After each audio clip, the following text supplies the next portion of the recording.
Hello again and welcome to another Warhammer 40k 8th edition reveal video. Today we'll be looking at another one of the war zones. We'll be looking at Warzone Armageddon. Now, I appreciate that sort of Warzone Cade was a little bit ranty, and I appreciate that Warzone Damocles was a bit ranty. But Warzone Armageddon shall be not very ranty at all. And that's because Warzone Armageddon is fucking awesome. It is my favourite Warzone. It's a Warzone that any long-standing Imperial Guard player knows about, understands, and totally is on board with. So what do I mean by that? Well, Armageddon is an industrial world. It is one of the sort of first hive worlds that we really got to see in the 40k universe. You know, Cady was a fortress world, Catachan was a death world, Valhalla, Talon, death worlds in their own sort of right. But Armageddon has always been a hive world. Now, because of this, it's a massive manufacturing centre. And because of being such a massive manufacturing centre, it tends to find itself under attack a lot for one reason or another.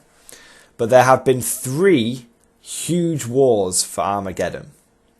The first war for Armageddon was actually is the least well known about in real life, as in on Earth right now today, and also in the 40k universe. The first war for Armageddon was actually between the forces of chaos under the demon Primarch Angron versus the Imperial Guard and Space Wolves. And it's actually, I never used to be a big fan of the Space Wolves, but the Space Wolves played a really pivotal role in defending the planet of Armageddon, and the Armageddon but the Armageddon Steel Legion weren't overshadowed by the Space Wolves. They both fought together side by side, both earned equal amounts of glory, both suffered horrendous casualties. And so the Space Wolves have always sort of stuck close to Armageddon, and that's because Fenris, their planet that they're from, is nearby. But they've always, Space Wolf is, I don't really like the Wolfy Wolf Space Wolves, but the Space Wolves that fought side by side with the Guardsmen on Armageddon, those guys I like them. The second and third wars for Armageddon were much later, and they were between Orcs and the Imperium, and that's where Ghazghkull Thraka comes from. So Ghazghkull Thraka is the ultimate Orc war boss. His original attack on Armageddon was big. It was huge. And unfortunately, the Imperial Guard at the time were led by a completely incompetent retard. And it was only thanks to the intervention of Commissar Yarrick, the hero of the Imperium. Old man Yarrick. He saved Armageddon. That's where Yarrick has been with us since 3rd edition, guys. Like, he's a main character now. So Yarrick has been with us for a long time. And Yarrick is one of the first times when the Imperial Guard earned some fucking glory in a fucking bit of fluff. Yarrick defended Hades' hive against the brutal assault of the Orcs. He held them there long enough so that the Imperium was able to lead a counterattack. The counterattack was led by the Blood Angels, my favourite chapter of Space Marines in the world. Maybe second favourite. I think Black Templars are my very, very favourite. But Blood Angels, you guys know how Blood Angels actually feature quite prominently on this channel in the Blood and Shadows campaign. I absolutely love Blood Angels, and so again, it was a really well thought out campaign and a really well thought out bit of fluff because the Guard had their glory and the Space Marines got it in equal measure. Now, the third war for Armageddon, some would say, is still ongoing, but I believe the third war of Armageddon has basically become. It's sort of become part of day-to-day life in Armageddon now. So whilst it's still raging, Ghazghkull Thraka, he did return for the third war of Armageddon, but he was driven off. So it sort of depends where you go. The Orc fluff says that he got bored and left. And the Imperial Guard fluff says that he was again driven from the planet. Believe which side you will. But again, that's cool because it shows neither side was overshadowed. It was fluff done right. So what I'm getting at, guys, for this reveal is Armageddon has always been the site of conflict, and it's been the site of a lot of fluff for the Imperial Guard and other factions, but it's fluff that has always been done right, always been done well. Games Workshop has always handled the fluff around Armageddon well, with both sides, unlike Warzone Damocles, where it's like, oh yeah, both sides got completely fucked. Oh, by the way, the Tau have got amazing shit out of that.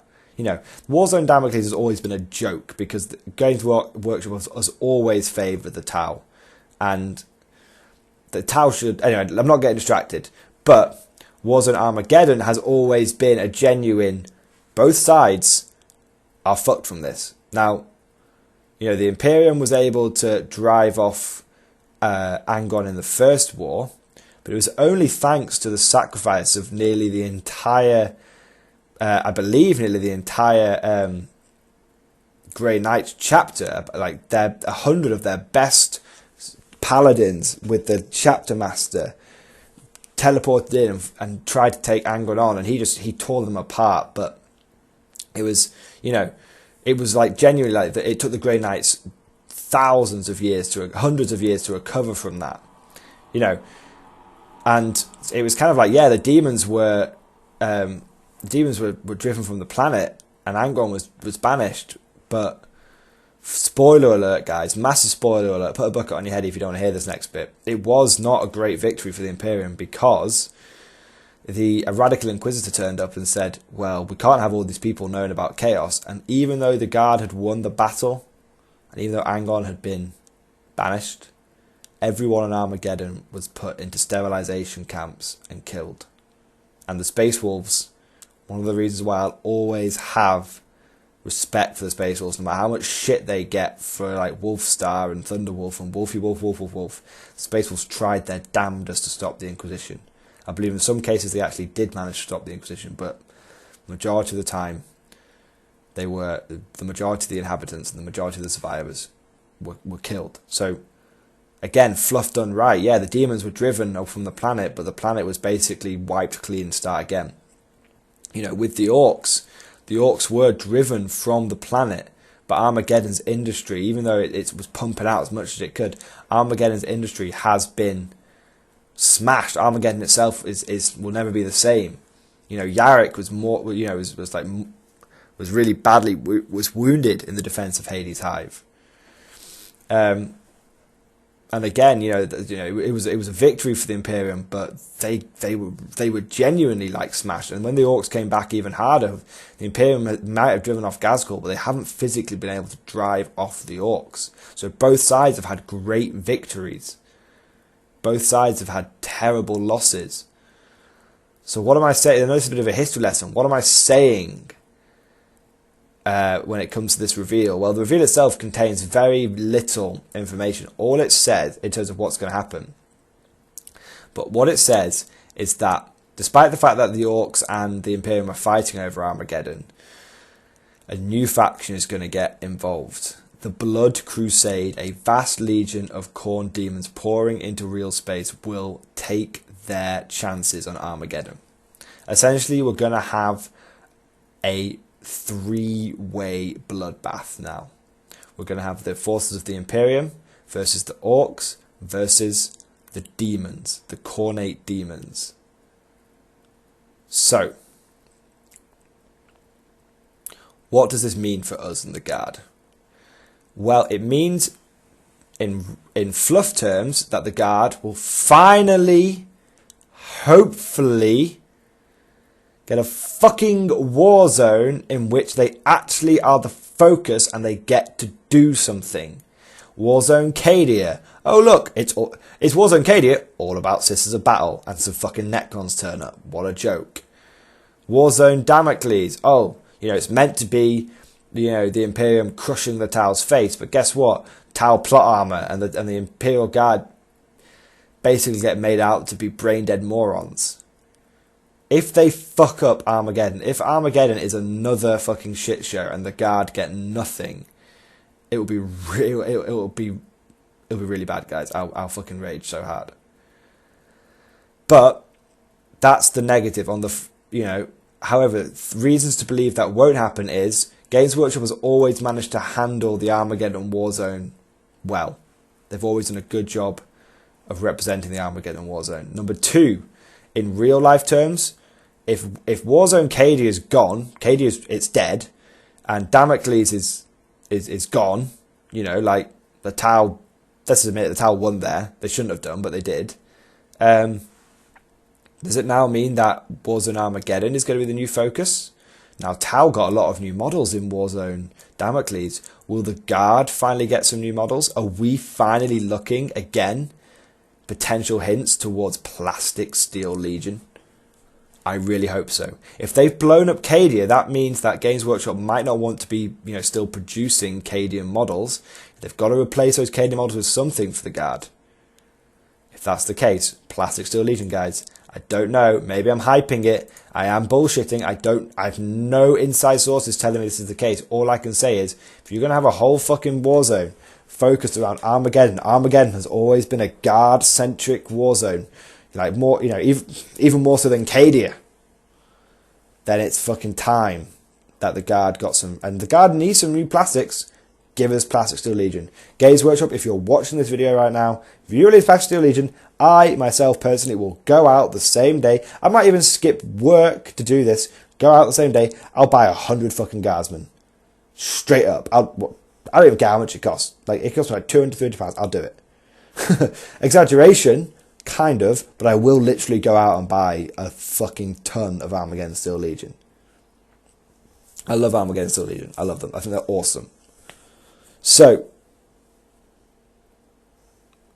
that's what the reveal is, guys. I know most of this reveal has been me talking about the history of Armageddon, but it's important to understand how Games Workshop has done the fluff in the past to have hope for how they're going to do the fluff in the future. I really hope you guys have enjoyed this video. If I've missed anything, as always, please let me know in the comments. And if you guys have got some information, maybe some sneaky information, some Ferengi levels of intelligence network on if there's going to be Plastic Steel Legion, please let me know. You know, I want to know. But yeah, I hope you guys are excited as I am. As always, please comment, and I'll see you guys next time.